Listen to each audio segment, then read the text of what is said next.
Uh, Late night with BDD.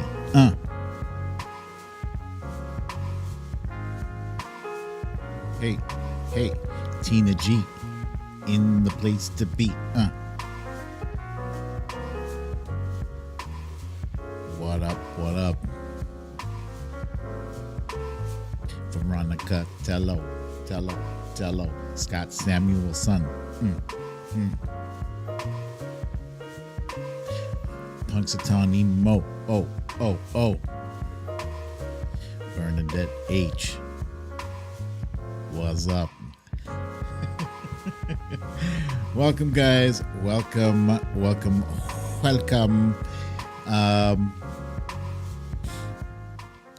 I hope everyone is doing well, is happy and rested. I most certainly am not rested. I feel like I haven't slept in a week. So luckily I've got this Java. I don't even know why I drink Java anymore, because I swear to God, I could drink a cup and go right to sleep. Seriously. It's good, though. It's black. I drink my coffee black, no milk. I used to have it light and sweet, but now I have it black. And I'm just going to pretend that this is waking me up. What's up, Lacey? I see you there. So, yeah, happy day after the election. I'll tell you this. It feels very, very different from 2016. I'll tell you that. It feels very, very different from 2010 or 2014. It even feels different from 2018. And I'll explain why in a few. Let's see. I see Shell Teresa, Lacey, Praise and Always. I hope that's right. Praise and Always. Oh, Praise and Always. There you go. Your boy Ken is here. Samantha McIntyre, Cindy C. What's up, you guys? Excuse me. Lucy L. Cindy C. Yeah. Okay. So, yeah, let me get this graphic up here. Last night was a hell of a night. And what we're going to cover is some of the there's some bad news. Look, we're all grown up now. We can deal with the bad news. And sometimes I think it's necessary to have bad news so that the good news feels even more gooder. Anyway, there was a big lead up, obviously, to the midterm elections. Big. This was the political Super Bowl of the year. This is what everything has been leading up to since a year ago. What's up, Errol Thomas? I see you there. Grab Life by the Cherries, long time no see. What happened to you? Welcome back. Anyway, the build-up to the midterms, it started probably about a year ago. And I say that because that is when people started getting their licks in on President Biden. They started branding the Biden administration. That's what they did. And they did it with the assistance of the media, which has failed us miserably. Okay? So, yeah, that was all part of the buildup. They started a year ago. They started in with the inflation and CNN with their, 4 gallons of milk per day family or whatever, as supposed to be the typical family. Yeah, they started in on that shit. And it didn't matter because President Biden was still racking up wins. And here's the thing. It's not like he was racking up wins for the sake of putting a check mark in his column. He's doing it because he comes from call it a lower middle income family. He didn't come from rich blue blood. He came from a working class family. So he knows what it is to struggle, because he's told us all this. He's told us these stories a million times, when you're sitting in the at the kitchen table with your father, and your father says, "Don't worry about it, honey. We're going to figure out a way to make things work." Real shit. So he understands what it's like to struggle. And so he has enacted so many different things to help to help the average American, the average Joe. So leading into this year, there are plenty of midterm races, but the narrative that began to form, I would say, a few months ago was red wave. What's the red wave, you might be wondering? The red wave.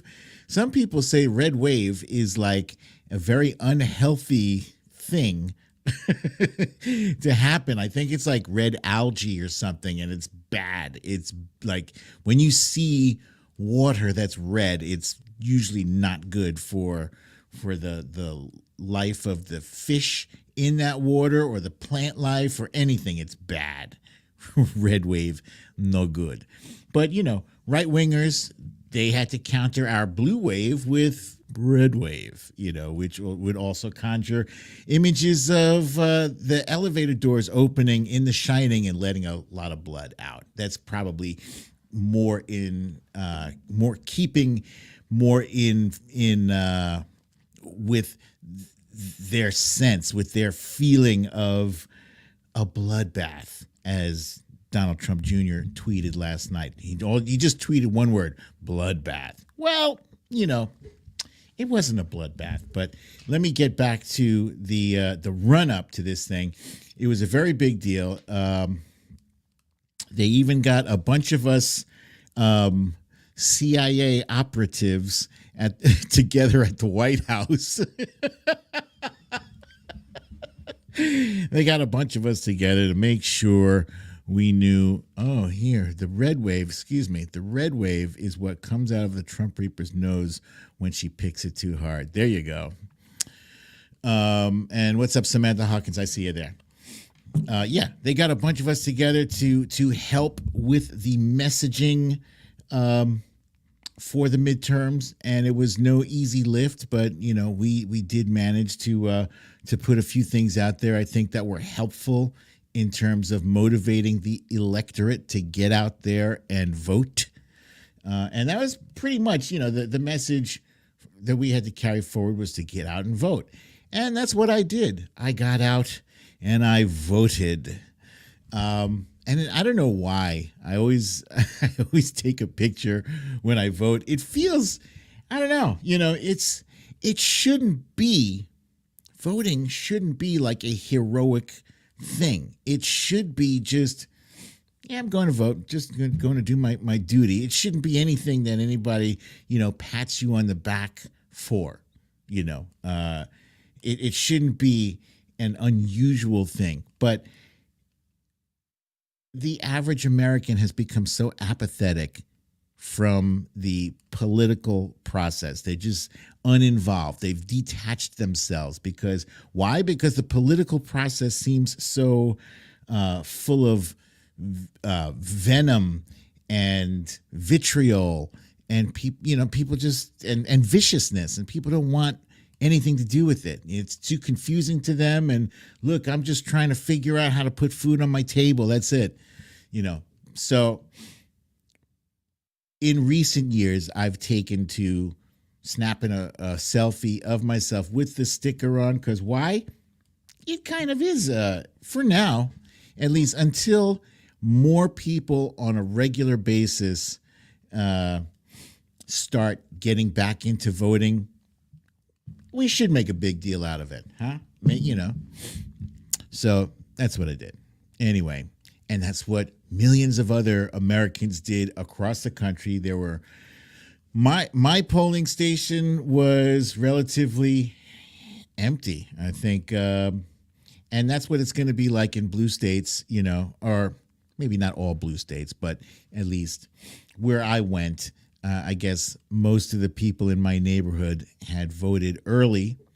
I like to vote on the same day because I feel like that one tiny little vote is going to matter. And as we know from an election result that we are all watching, or at least I think some of us are watching,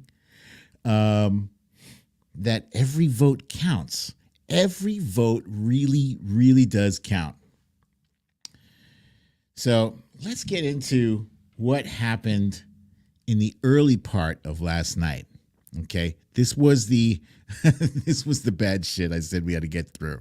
Okay, they started off. I was watching MSNBC because I don't watch CNN anymore. I was watching MSNBC with wifey. She's sitting there with me, and it right off the bat was not looking good. Florida gets their results tabulated like with blinding speed. It was amazing how quickly they were able to get their results. And sure enough, the early results were in from Florida, and it didn't look good, and it didn't look good really fast. DeSantis, as I had feared earlier, I had said on this show that I was my concern was that Charlie Crist was kind of an afterthought for the Democratic Party. I didn't feel like they were supporting him enough. And then somebody came on the show and said, no, that's not. Oh, wait, did they come on the show or did I talk to them in real life? One of those two things happened. I either talked to someone in real life or they came on the show and they said, no, that's not the case. Charlie Crist is being represented on the airwaves in Florida, but it didn't matter because apparently Florida was in the bag for Ron DeSantis. And it didn't help. It did not help, of course, that Ron DeSantis had taken it upon himself to draw up his own special congressional map, one that is favorable to him and the Republican Party. It really sucks, I guess, if you are a blue dot. Do we have any blue dots in the audience from Florida? Because if you do, I feel for you. I mean, I would be despondent if I was a Florida resident and I knew that when I cast a vote, it's not going to really matter that much because of the way Ron DeSantis has districting mapped out. Republicans pretty much cannot lose elections down there. And that's sad. I mean, I guess in order for them to lose elections, the candidate has to be caught on video like murdering someone, I guess. And this happened too, Val Demings lost to Marco fucking can't show up to do his damn job, Rubio. That was really, really, really, really disappointing. I just looked at the TV and then I looked at wifey and I was like, really? I was mad. We were both mad. We could not understand. In fact, wifey did not last long watching the election results. She could not take it. It was brutal. In the beginning, it was brutal. What's up, LB Studio? I see you there, my friend. Hey, and Mrs. Mia to you. Have not seen you in a minute. Glad to have you back, my friend. Yeah, so she stepped off quickly. But I was just barely hanging in there, and I called my buddy. You guys know him, Nick Knudsen. I called him up, and I was like, "Dude, dude, are you watching this? Dude, I'm messed up. I'm bummed out."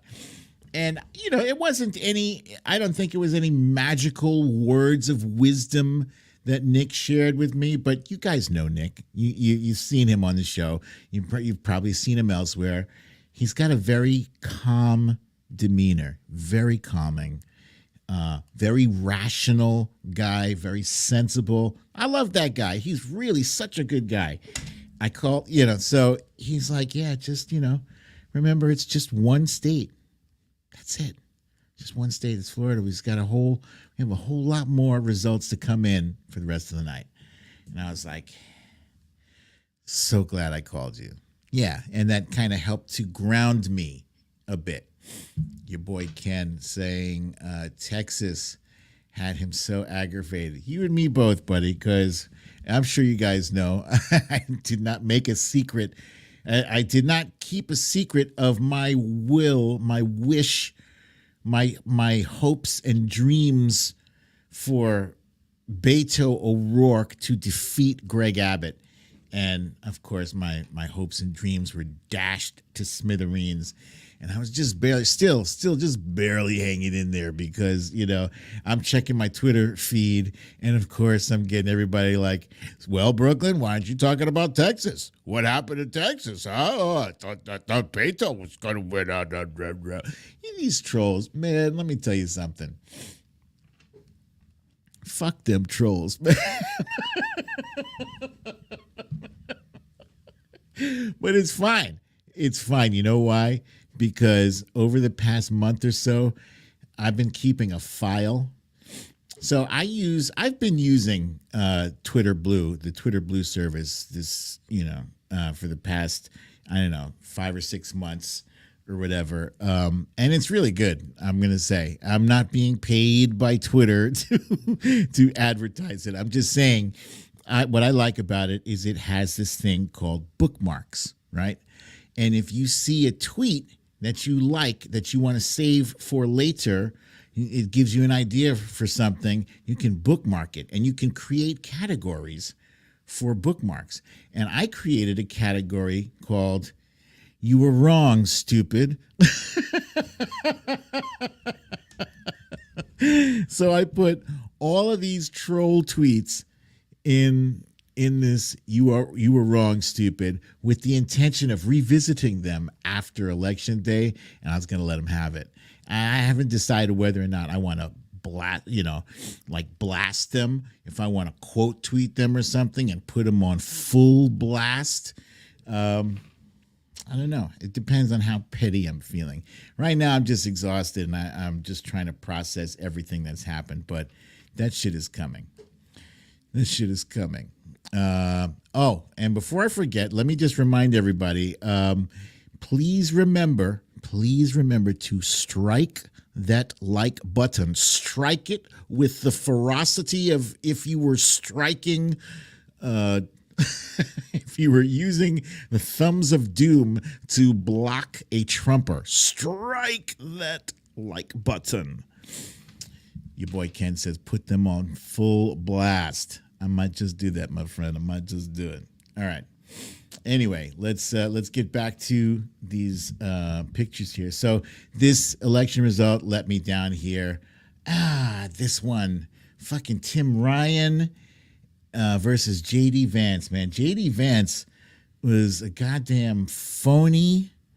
Not even from Ohio. He's from Silicon Valley. Didn't matter. He scammed people in Ohio, raised money that was supposed to be for drug addiction clinic, and he just ended up lining his pockets and his friends' pockets with cash from that venture. It's a damn shame.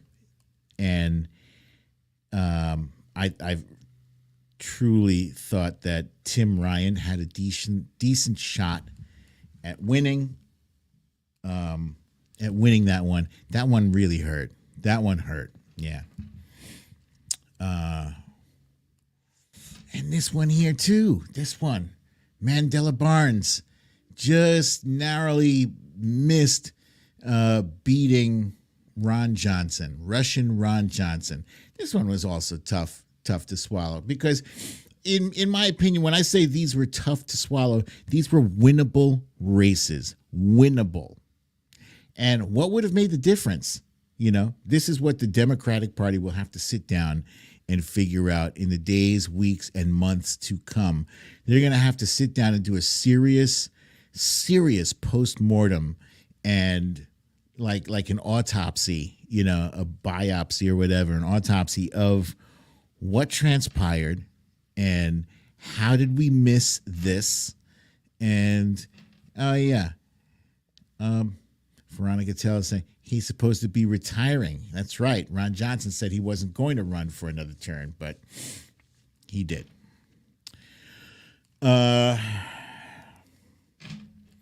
And then this one here, Sherry Beasley.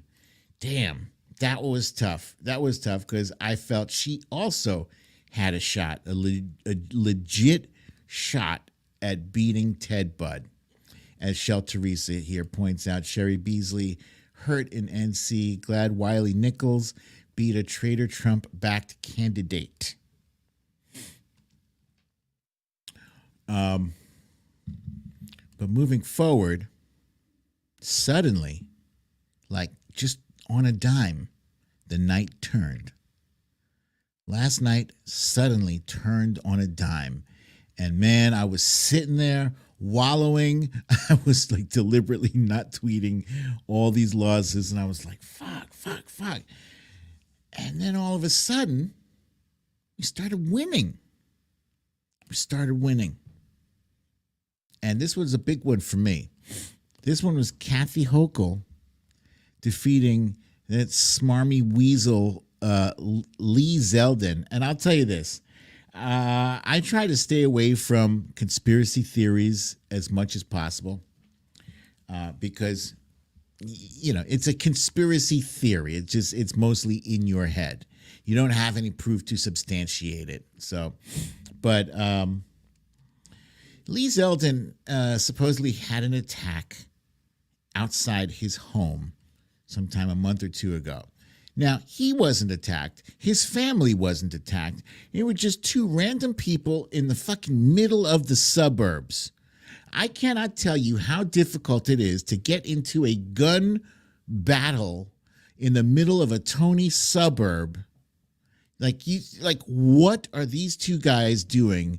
You know, to get to a suburb, you got to do some driving. You have to make some left and right turns.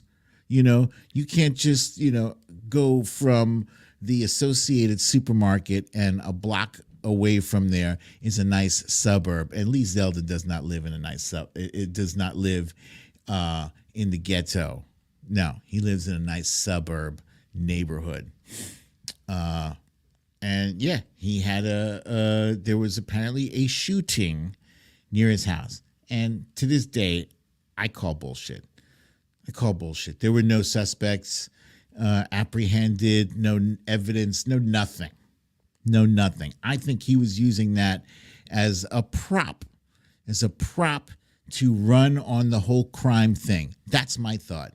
And again, I don't have proof to substantiate it. That's just my own conspiracy theory. That's it. I'm not going to dwell on that too long. Anyway, long story short, I'm glad that Kathy Hochul beat his ass. Hello, Tanya Vav. I see you there. I'm glad she beat him also because I think that she is well equipped to run New York. I've seen I've seen Republican governors and Democratic governors. As New Yorkers, we've had to vote for both for one reason or another. I don't remember ever voting for a Republican governor, but we've had them, and some of them are better than others. Michael Bloomberg was actually a Republican. He ran as an independent, but he's a Republican. He was not a horrible governor. Anyway, long story short, she won, first woman governor elected for New York State. So that's pretty awesome. Here's a great comment from Mrs. Mia to you to help stoke the fire of my conspiracy theory. She says, no cameras in the neighborhood. BS. Thank you. Thank you for that. Okay. Next, Big Gretch. Big Gretch puts down Tudor Dixon in Michigan. There you go. Gretchen Whitmer wins re-election. I don't know how tight this race was. I just do know that Michigan has a sizable population of people who were not happy with how she dealt with COVID. And I think she dealt with COVID the way lots of Democratic governors dealt with COVID. They wanted to minimize the loss of life as much as possible. And at the time, that meant following the science, whatever the science was.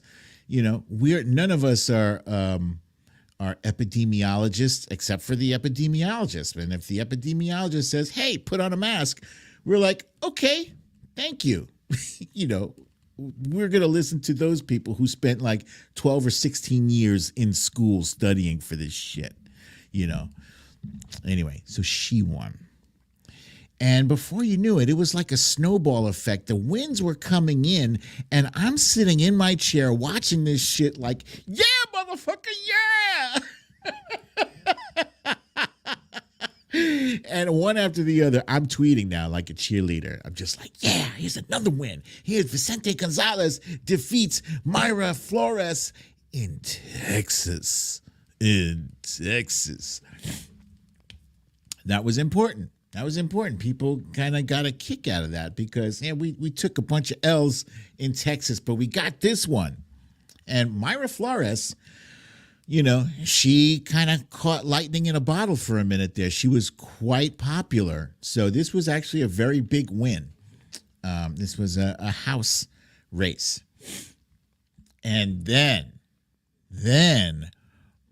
boom, then came the announcement that John Fetterman beat Mehmet Oz. And I was like, hot damn. What's up, that damn Alaskan? Alaska's Cindy is here, and General Putnam is here.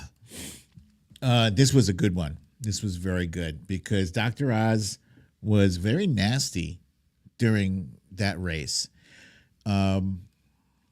And people were nasty in general about John Fetterman and how he was dealing with his stroke. Look, it's different. They were trying to compare John Fetterman to Herschel Walker. It's a very big difference. Very, very big difference because what John Fetterman is dealing with, he will recover. And then people were online saying, how do you know he'll recover? You a doctor? No, but his doctor said he'll recover. So I'm going with what the doctor says.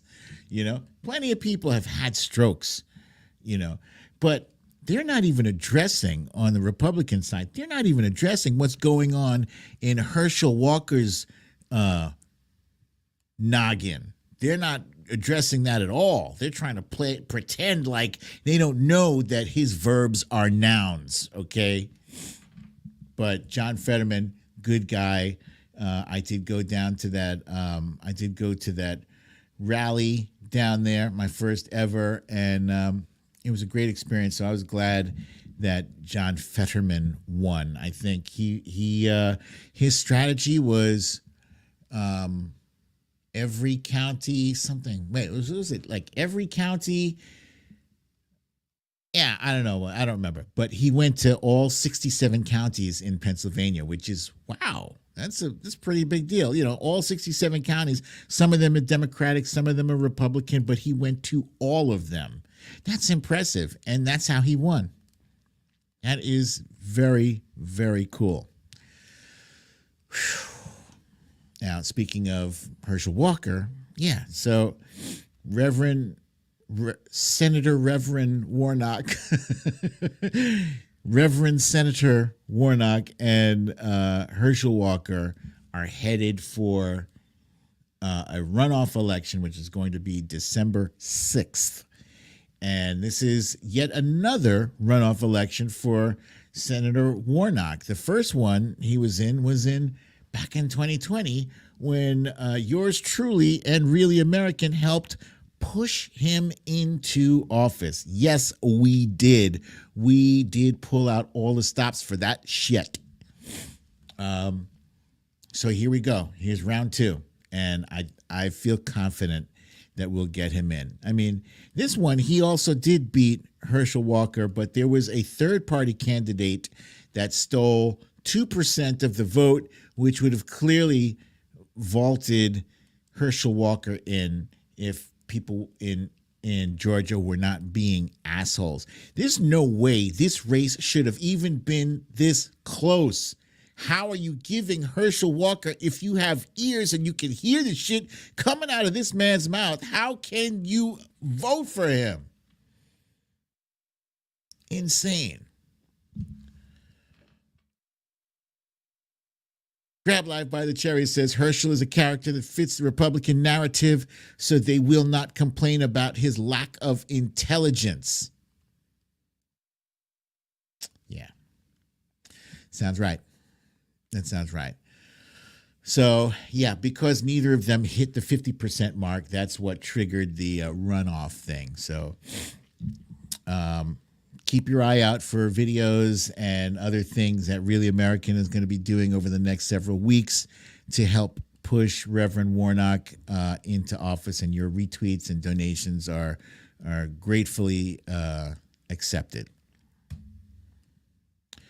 Here's what we're looking at now with the Arizona Senate race. Mark Kelly is currently leading Blake Masters by what appears to be a comfortable 5% lead. And when I say comfortable, it's about, I think, 95,000 votes.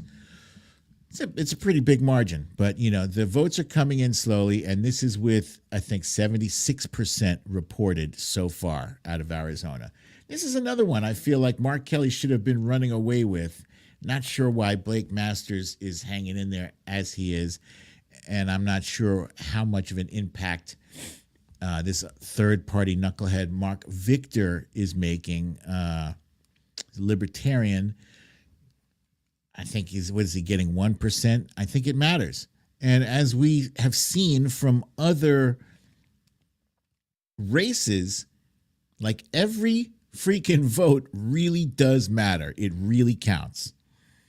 Let's move forward to this one here. Katie Hobbs versus Kari Lake for this is the gubernatorial race. This one is actually very, very tight.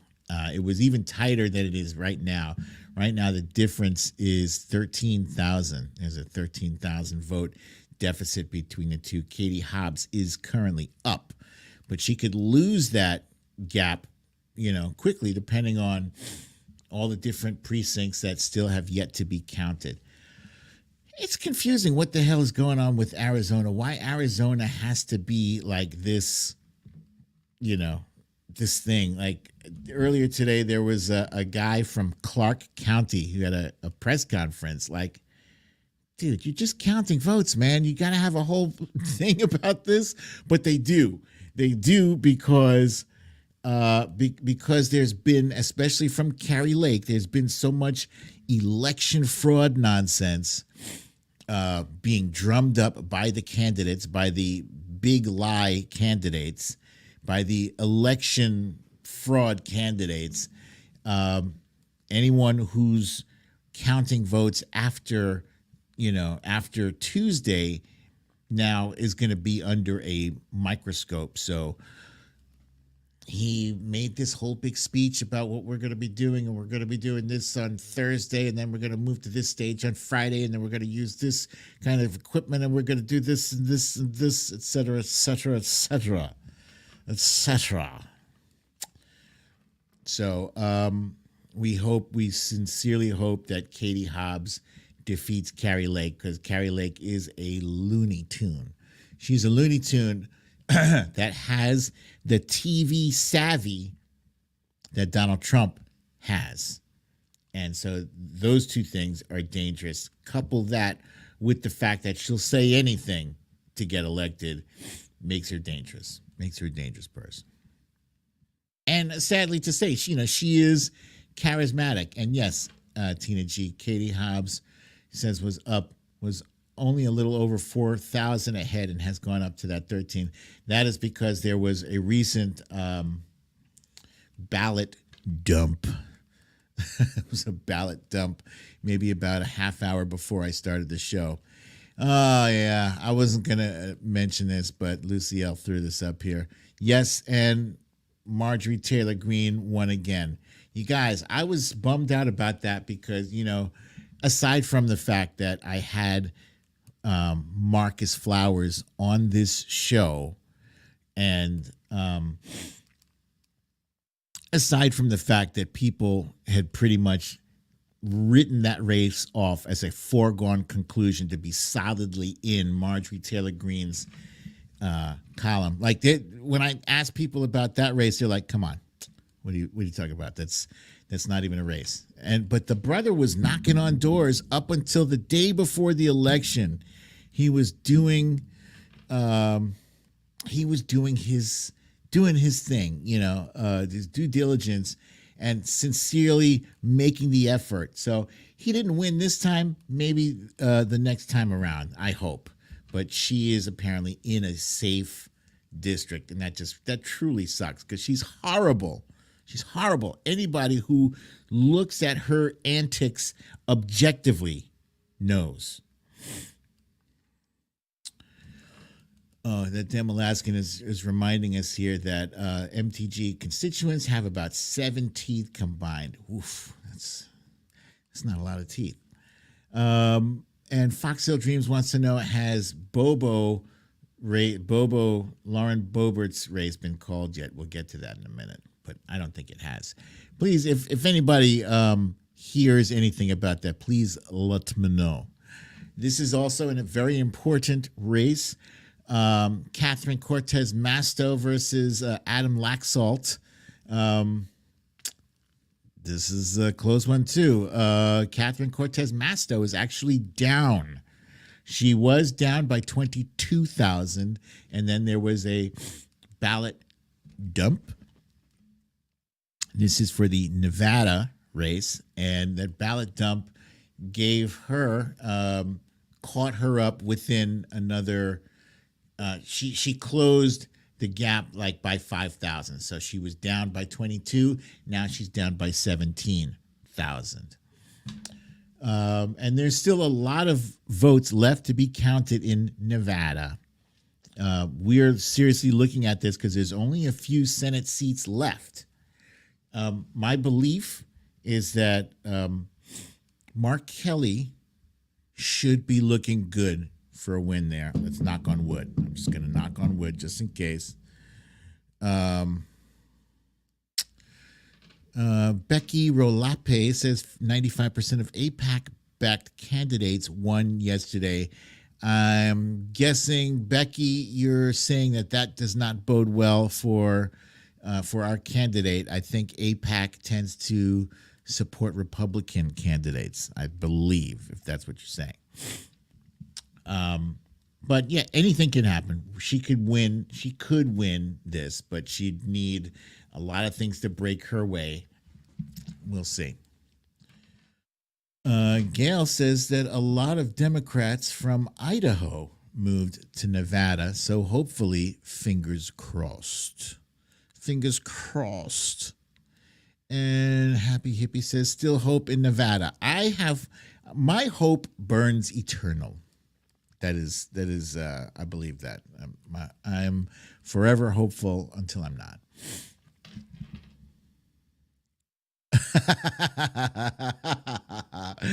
That damn Alaskan with some good news. Sarah Palin is getting her ass kicked by Peltola. Yeah, you betcha. Thank you, Cindy. Thank you for that good news update. And now, last but not least, we come to the race between Adam Frisch in Colorado's 3rd district and Lauren Boebert. And this was supposed to be a safe district for Lauren Boebert. But lo and behold, they are tied, statistically tied or whatever, 50-50, with Adam Frisch holding a 73 vote lead. That's it. Not 73,000, not 7,300, 73. 73 votes. So when they tell you every vote counts, just think of how Adam Frisch is this close. He is a few households away from winning. He is a few, I don't think I'm going to vote, away from winning. 73 votes. Scott Samuelson with the helpful update saying that no more votes are being counted until tomorrow morning That sucks. I feel like they are intentionally dragging this shit out. How can it be taking so long? It's really stressful. Really. Really. Why would you do it? Why?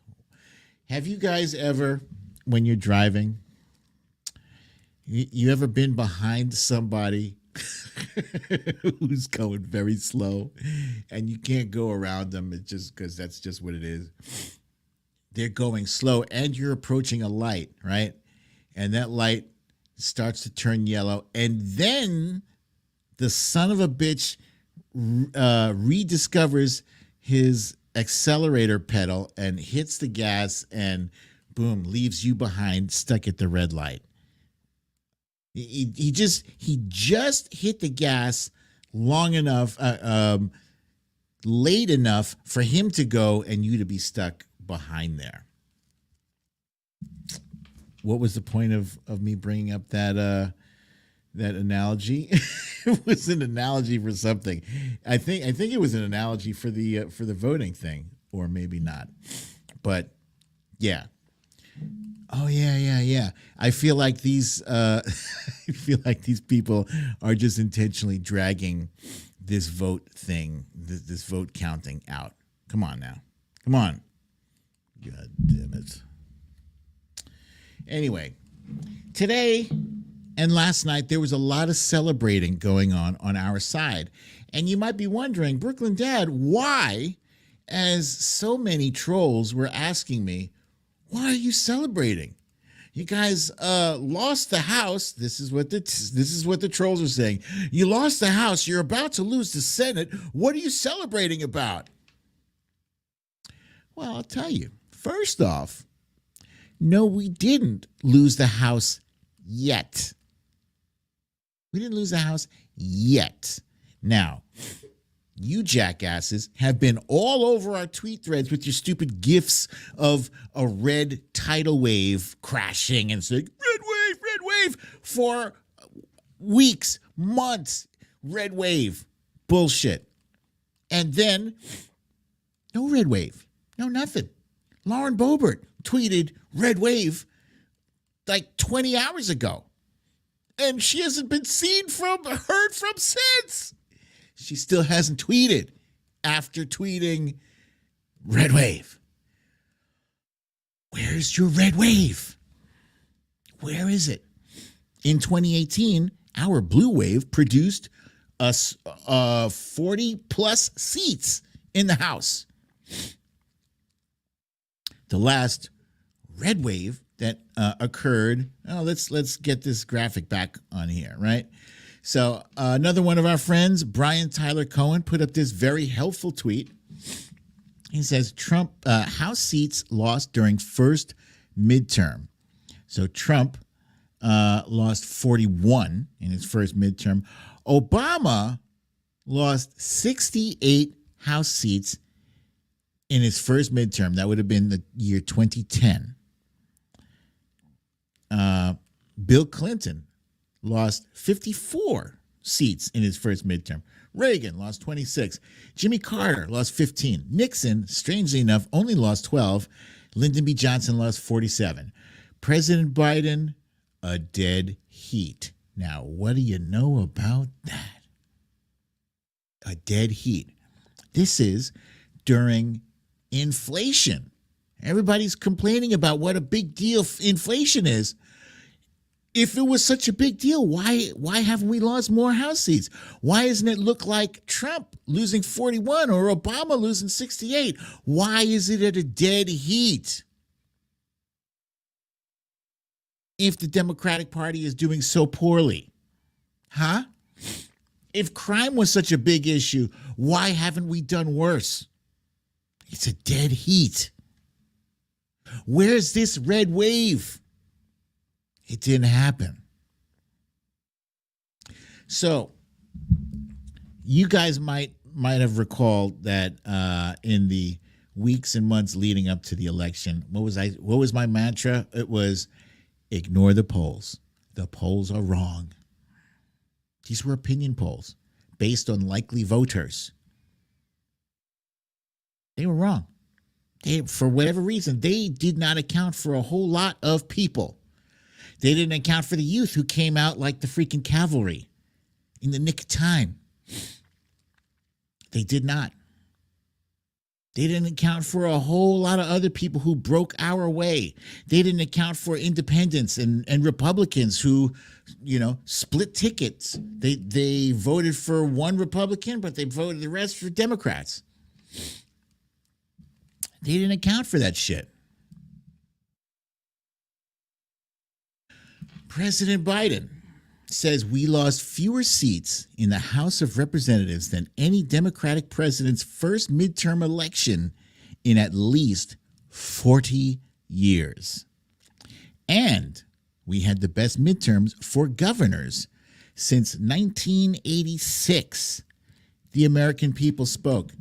Now, I didn't list all of the governors, but there was a shit ton of governors that won for the Democratic Party last night. It was amazing. It was amazing. Tony Evers, I think, I want to say Minnesota. I forget the woman who won for Massachusetts. I think she's the first gay governor or whatever, or lesbian governor. The lady from, I'm sorry, you guys forgive me, please. Albuquerque, Tina G, who's your, New Mexico, who's your governor, Tina G? Wes Moore from Maryland. Thank you, Veronica Tello. First black man elected to governor in Maryland. Where are you, Tina G? I need you here. Healy?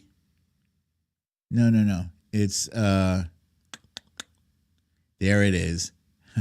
Michelle Lujan Grisham. She's got the three names there. Thank you for that. So it was definitely an historic night. Meanwhile, President Biden gave, I don't know if any of you caught any of this press conference President Biden had today. It was quite impressive. Yeah. He answered questions, I thought, very, very easily, thoughtfully, and professionally. Sometimes every once in a while he likes to get snarky with the reporters, and he's entitled to that shit. I mean, after the shit show that we sat through for 4 years under Trump, how can people not compare President Biden way more favorably to Trump than they have been? Giving him a raw fucking deal. The bar is way up here. As long as Trump didn't shit his pants, it was a fucking, it was a success. What up, Scribble My Dibble? I see you there. Welcome. You did catch, this is Late Night with BDD. Yeah, so anyway, interesting question. One person asked President Biden, they said, what's your opinion about the idea of Ron DeSantis potentially facing off against, and by the way, before they got to that, they asked President Biden if he was going to run in 2024, and he did say, he confirmed it is his intention to run in 2024. And one thing that's been irritating me is that, it was a thing where people would ask a politician, what's your feeling about President Biden running in 2024? Would you support that? And your answer should be not even a hesitation, immediately, yes. Yes. Why? Because why not? Why not? The guy is he is the most legislatively successful presidents in the modern era. With a 50-50 goddamn Congress, he did this. If he changes his mind, then he changed his mind or whatever. But for right now, just don't hesitate, because you hesitate, it makes it look like, I don't know. Who else are you going to vote for? Gavin Newsom? Don't go there. I think Gavin Newsom is probably a nice guy, but I don't buy him. Not now for the presidency. If we put Gavin Newsom up, against DeSantis, we will lose. We will lose. Why? Because they will draw unfavorable comparison about how both governors dealt with COVID. And not only that, but while Gavin Newsom had California shut down, and I'm not trying to dump on Newsom, just so you know, but I'm looking at this very clear-eyed. And, you know, while he had California on the lockdown, he was out having a nice little dinner, you know, and it was very, very, very bad optics. So I'm sure the Republicans have not forgotten that, because he is obviously a threat, because people look at him and they say, possible contender for when Biden inevitably steps out. But for right now, you know, he's not in the coffin yet. You guys, he said it is his intention to run. And right now, I don't think we have a stronger candidate for president in 2024. I don't think we do. Has somebody stronger than Biden? Show him to me. But right now, I don't think so.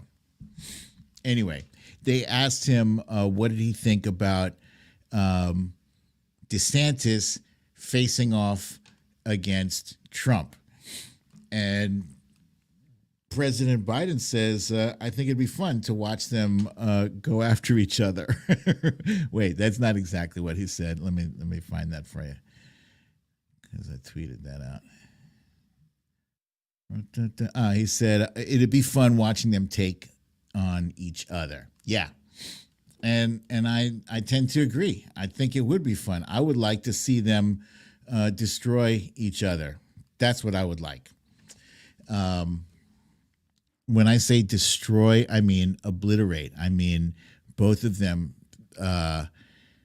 pulling out all the stops, saying the nastiest things. I don't think that's going to happen. I personally don't think Ron DeSantis has the wherewithal to go toe-to-toe with somebody like Trump, or even to go toe-to-toe with President Biden.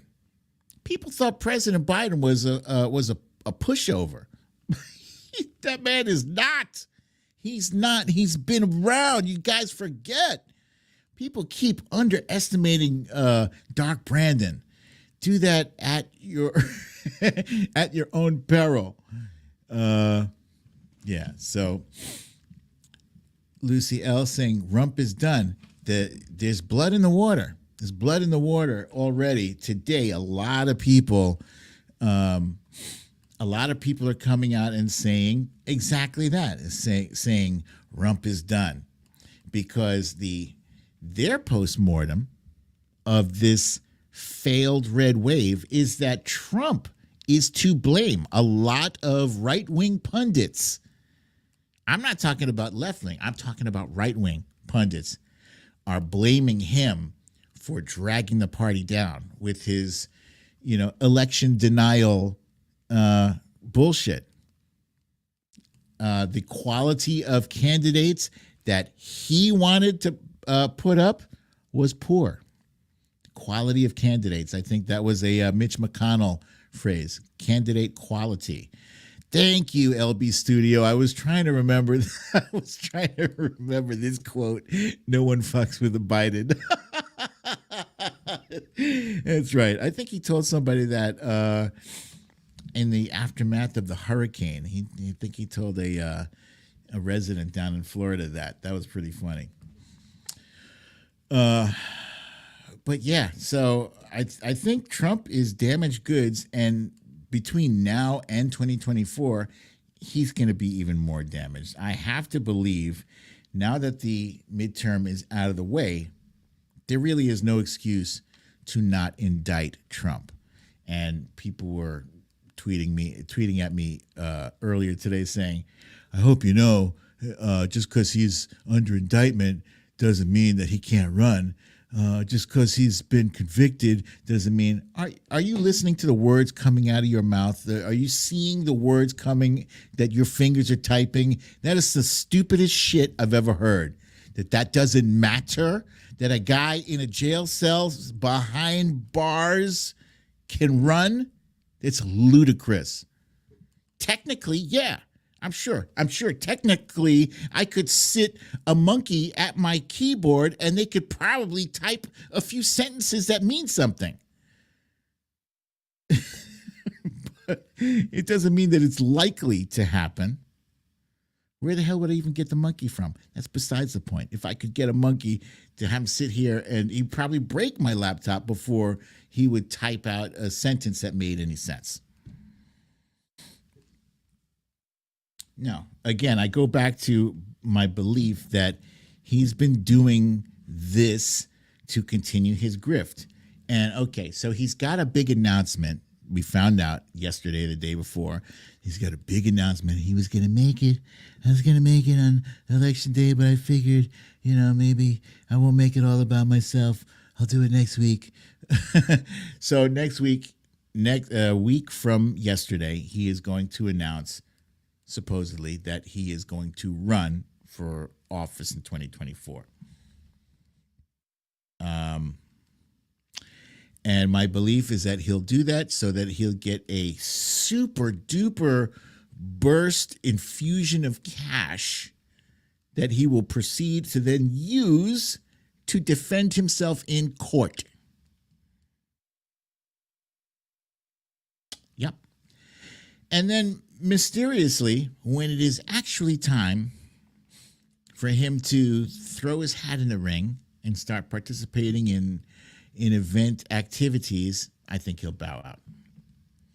Because there's way too many Republicans who would prefer Ron DeSantis to Trump right now. That's where we are right now. He's worn out his fucking welcome. And I just wish they would show him the door already. Show him the door. But that's all Spanky McDumbass is interested in right now is money. That's it. So let's see. Do you have any questions for the Brooklyn Dad to ask me? Ask me some questions. Ra-da-da-da-da. Errol Thomas says a monkey could have made a much better president than Trump. I believe it. I don't believe it. Cindy C. is hoping Garland gives us something to be really thankful for this holiday season. You and me both, my friend. You and me both.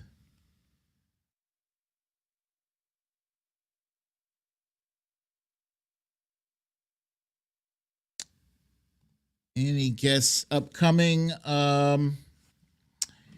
So I don't have a concrete confirmation.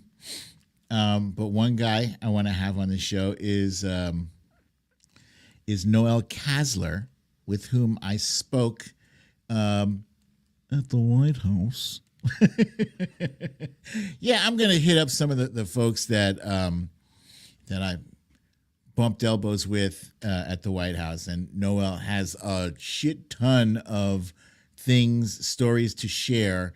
I thought he'd be a fascinating guy to interview because he was behind the scenes with Spanky McDumbass. He heard the N-word being used. So I'm going to hit him up. I've just been so slammed with stuff I hadn't gotten a chance to what do you call it? To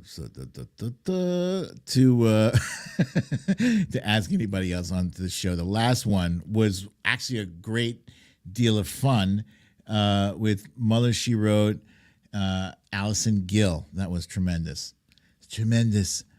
When will I be on again? That'll be next week. Most likely Monday. That's what it seems like I've been doing. It looks like I've been doing these late night with BDDs Monday night. And then Wednesday tends to be my actual interview at 5:30 p.m.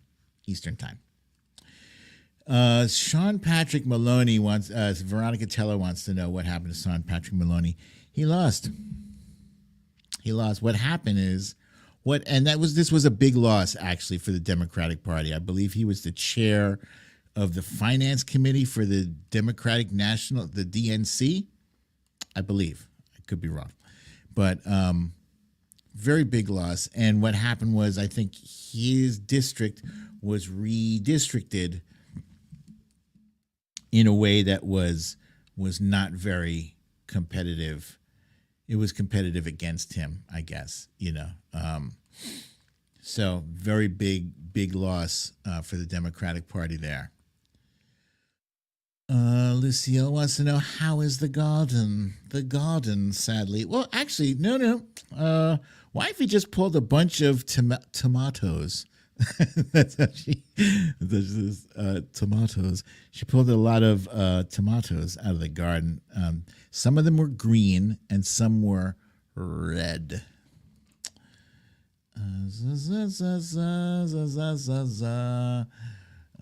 Lucille wants to know, when am I visiting California and scribble my dibbles?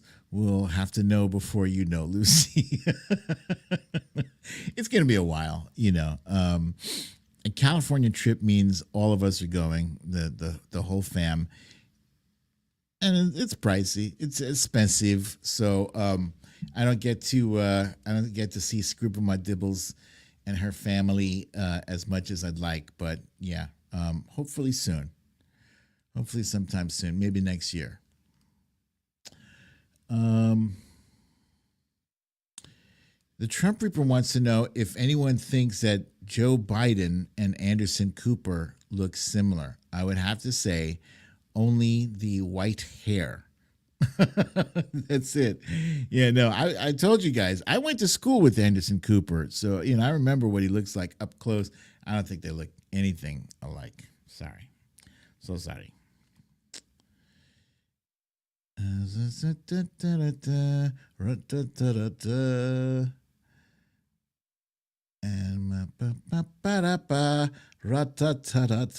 just scrolling through comments here.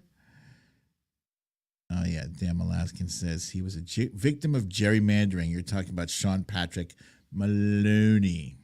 Yeah, he was a smart guy too. Oh, I forget. At some point, I forgot all about Elise Stefanik. I wanted to see her lose. I guess she didn't lose, huh? Damn. That is a damn shame. Gail wants to know, is there an email list for upcoming YouTube shows for those of us who aren't on Twitter anymore? My notifications on YouTube don't always alert me via email.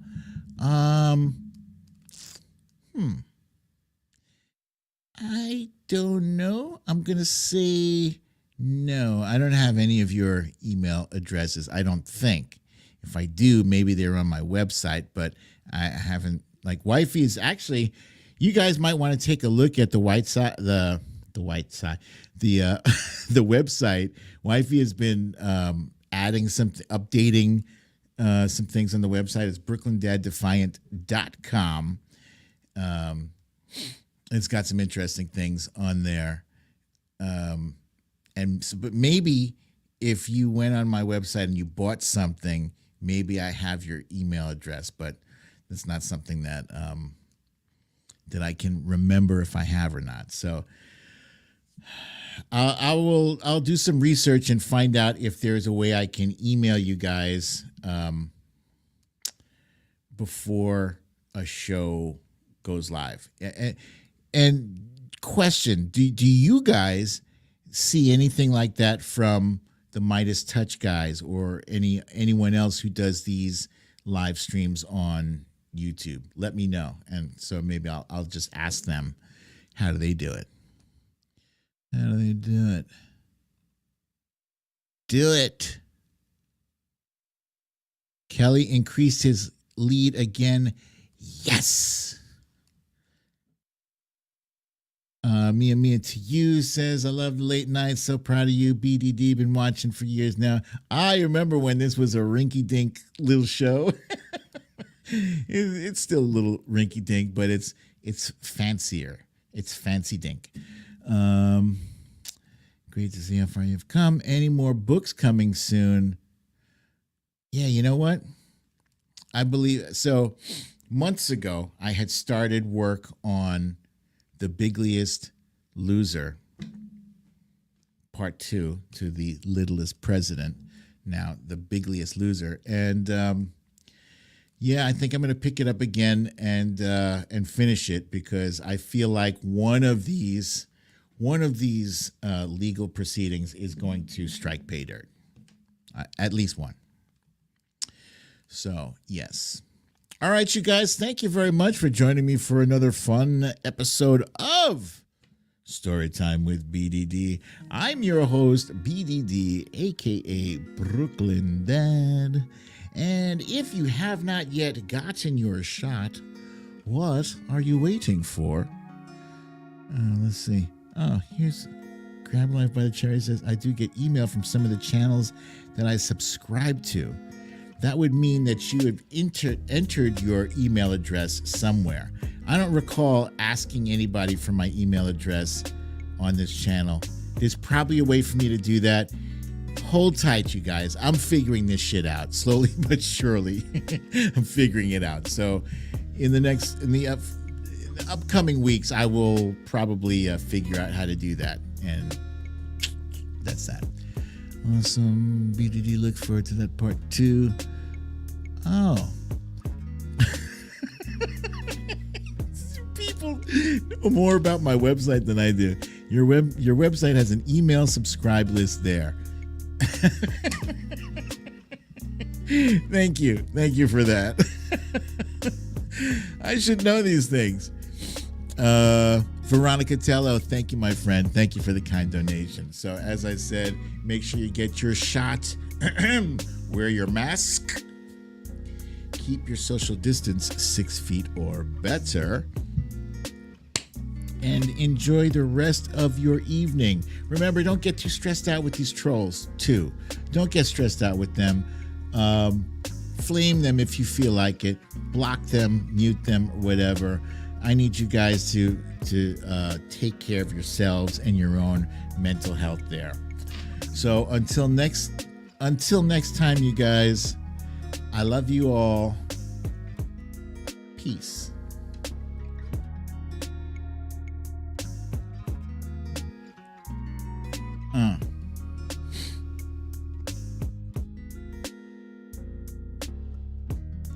Remember to hit that like button. Smash it. Smash it. Focus on the Biden wins. Ignore the trolls.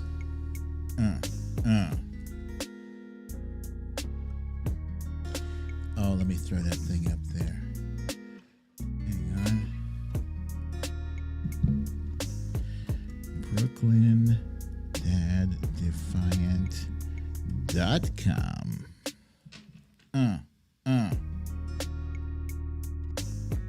There we go.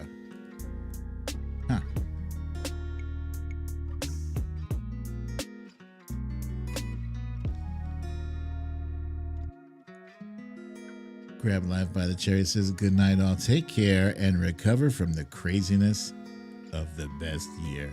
Oh, no, she corrected it. Of the past year, not the best year.